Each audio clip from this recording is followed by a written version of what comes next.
الحمد لله والصلاة والسلام على رسول الله صلی الله علیه و سلم. السلام علیکم و رحمت الله و برکاته. برادران عزیز، خواهران محترم، دوستان گرانقدر که این سلسله درسای جهانبینی اسلامی را تعقیب میکنن، در نخست حمد و شکر میکنیم به الله سبحانه و تعالی که اول ما شما را فرصت عمر داد که باز هم زنده هستیم و زندگی داریم و حیات داریم، چون شاید در طول هفته کسایی بوده باشن که در این وقت زنده بودن ولی حال در دنیا نیستن و رفتن به جهان دیگه به شکل از اشکال، یا کدام اکسیدنت موتر است یا کدام حادثه میشه و بالاخره انسان از این دنیا میره. و الحمدلله که ما شما را فرصت عمر دادن و بازم شکر میکنیم الله سبحانه و تعالی را که ما شما را فرصت داد، که توفیق داد که از این فرصت استفاده بکنیم، چرا توفیق کار الله هست و ما شما در هر رکعت نماز میخونیم که اهدنا الصراط المستقیم، یا الله به راه راست ما را هدایت علم بده و هدایت استقامت بده که مستقیم باشیم و توفیق نصیب بگو که در راه درست در حرکت باشیم. و کل از این سزاوار شکر است که انسان در هر لحظه از الله سبحانه و تعالی شکر بکنه. ما و شما در درسای قبلی در قسمت عبادات بحث کردیم که عبادت ها 6 قسم هستند و انسان مسلمان مکلفیت داره که هر 6 قسم عبادتی که مربوط به توحید میشه کل از اینا را مخصوص الله بکنن. و اگر یک عبادت از این عبادات به مخلوق صورت میگیره، بناهن اینجا و مخلوق در این عبادت با الله شریک میشه و وقتی که شریک شد این امیر شرک میگن و شرک الله متعال میگه که هیچ وقت الله شرک نمیبخشه. پس لازم است که انسان مؤمن اقسام عبادات های ششگانه را بفهمه و وقتی که انسان خوب فهمید این را مخصوص الله متعال انجام بده. ما و شما توحید در عبادات فکری را خواندیم و توحید در عبادات قلبی را هم خواندیم و توحید قسم سوم توحید در عبادات زبانی را هم خواندیم و امروز نوبت میرسه به توحید در عبادات بدنی و عبادات مالی و عبادات تشریعی یا قانونی. قسم اول، قسم چهارمی که عبادات بدنی هست. عبادات بدنی عبادت هایی است که مربوط به بدن انسان میشه. در حقیقت چشم انسان، گوش انسان، دست انسان، پای انسان، تمامی اعضای بدن انسان این مصروف می باشه وقتی که مطابق حکم الله حرکت بکنن، این در عبادت هستند. و اگر مخالف حکم الله اینا در کار انداخته شود، اینا در گناه هستند. و اگر امی اعضای بدن به الله متعال عبادت بکنن، پس این عبادت های چی هستن؟ عبادت های بدنی هستن.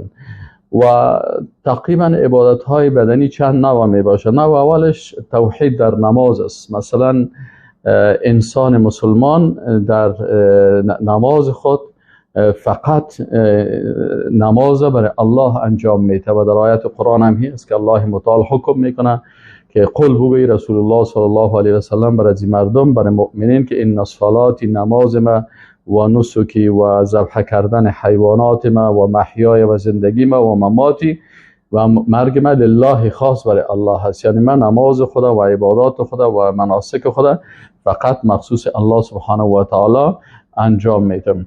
بنابراین در نماز مثلا رکوع هست، یک چندین عبادت بدنی در نماز می باشه. مثلا انحنا، سرخم کردن.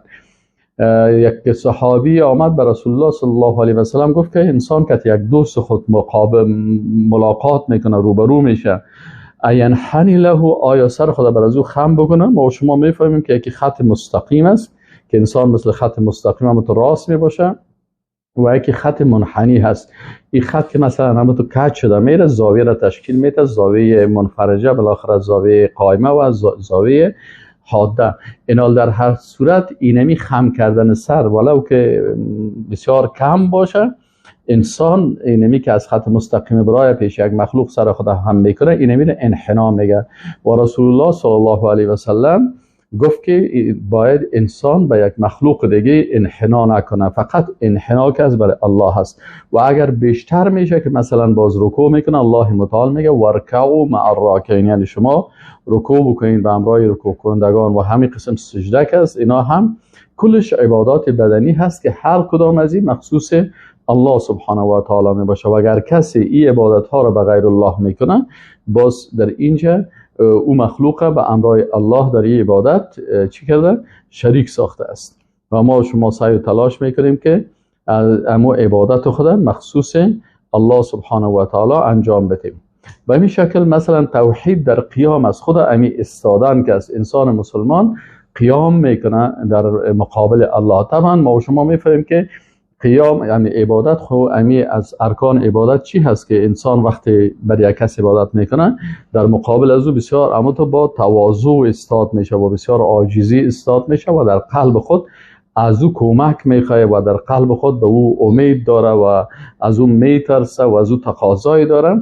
بنابراین اینمی شکل عبادت که قیام است که انسان خود در مقابل یک چیز استاد میکنه و خود اما تو شکل عبادت هم میگیره.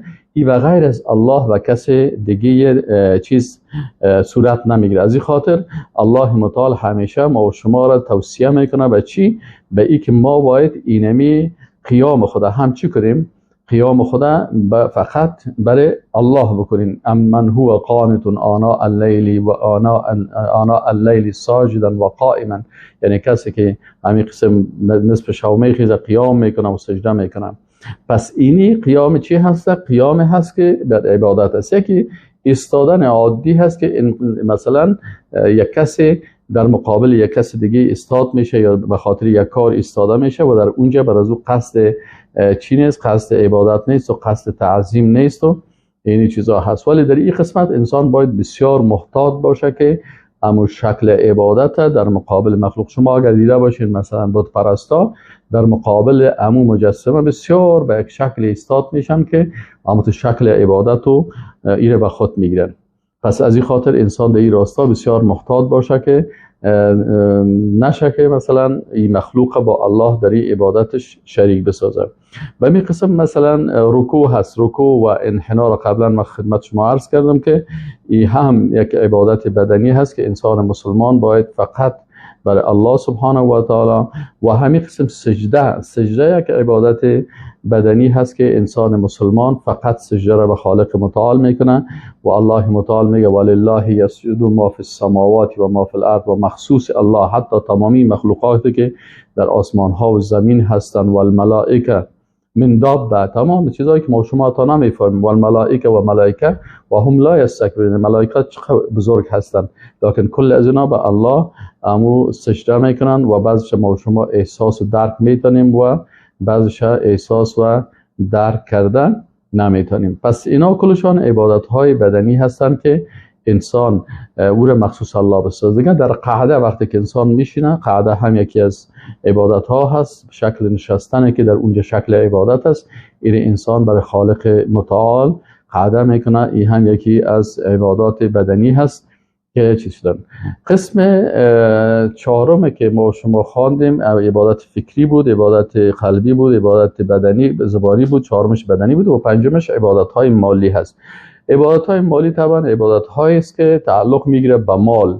مثلا انسان ها هستن که مال خود یا در راه الله مصرف میکنن و یا هم در راه های که او الله اجازه نداده. مثل الذین ينفقون اموالهم فی سبیل الله، الله متعال میگه کسی که مثال کسایی که اموال خود در راه الله مصرف میکنن که مثل حبت انبتت 7 سنابل، میگه اینمی مثل یک دانه هست که 7 خوشه می داشته باشه و در هر خوشه فی کل سنبلت 100 حبه، در هر خوشه تقریبا چی می باشه 100 دانه می باشه. و به این شکل والله یضاعف لمن یشاء، الله این زیاد میکنه برای هر کسی که بخواد. شما سعی کنید که یک خوشه هست، از یک دانه یک خوشه میشه و از یک خوشه تقریبا 700 دانه میشه. یعنی عبادت انسان به اساس وقتی که به اساس توحید باشه، اینمی قسم ای هم چی هست؟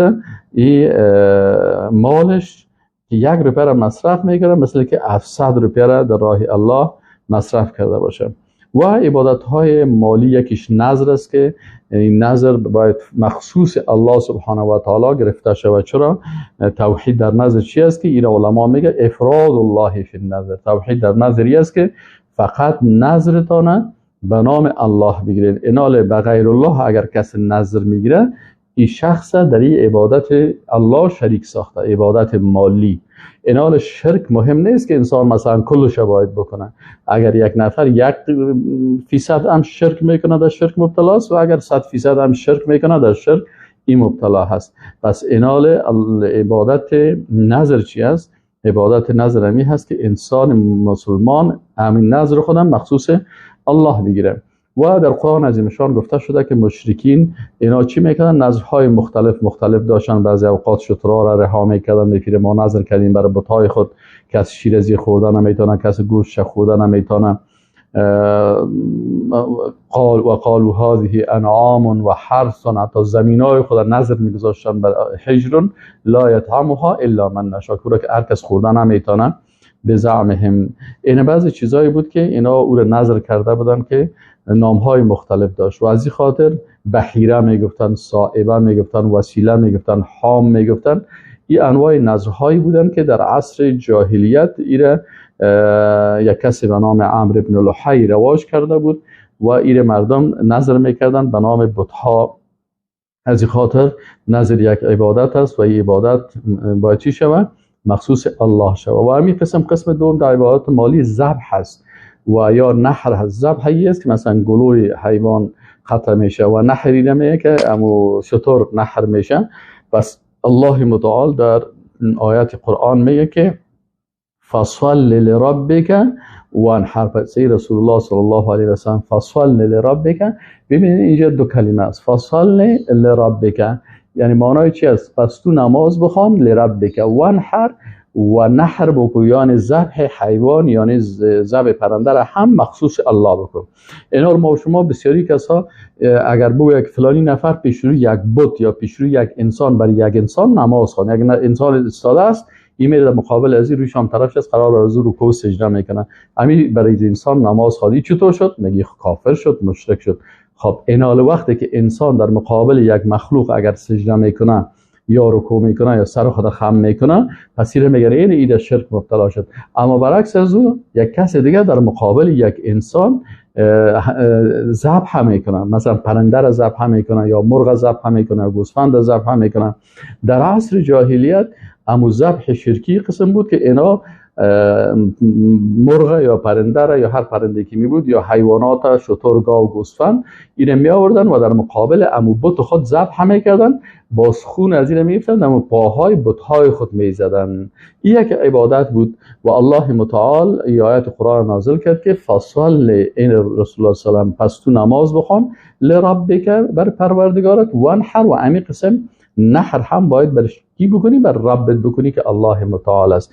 این توحید در چی هست؟ توحید در عبادت مالی هست، چون ما و شما گوسفند یا مرغ یا هر چیز است با پول خریداری میکنیم و این ذبح میشه. به این شکل مثلا در عبادات مالی مثلا قسم سوم صدقات است. هر صدقه که ما و شما میتیم او صدقه باید در نیت ما چی باشه؟ 100% که من این کار به خاطر رضایت الله میکنم و این پول خودم مصرف میکنم به خاطر از اینکه الله از پیش من خوشحال شه. و از این خاطر علما میگه هو افراد الله فی الصدقه، یعنی یگانگی الله در صدقات است. و ما امروا الا لیعبدوا الله مخلصین له الدین. میگه اینا امر نشده بودن، یعنی در امتهای قبلی که در شرک مبتلا شدن علتشان چی بود؟ علتش همی بود که اینا در عبادت الله مخلوق شریک میساختن. الله متعال میگه که اینا امر نشدن مگر به چی امر شدن؟ لیعبدوا الله مخلصین له الدین، که عبادت بکنن الله را مخلصانه و دین مخصوص الله از او باشه، حنفا پاک باشن از شریک کردن کسی در این عبادت. پس اگر ما هر عبادت مالی که است، مثلا صدقه هست یا مثلا عبادت های دیگه هست، کل زیر باید مخصوص الله سبحانه و تعالی بکنیم. و به این شکل چی هست؟ دیگر عبادت های مالی مثلا بعد از صدقه مثلا وقف است. مثلا کسا هستن مثلا مال خود وقف میکنن، وقف توحیدی است که مثلا یک کسی زمین خود یا مال خود وقف میکنه به خاطر رضایت الله. این هم باید در نیتش 100% الله سبحانه و تعالی باشه.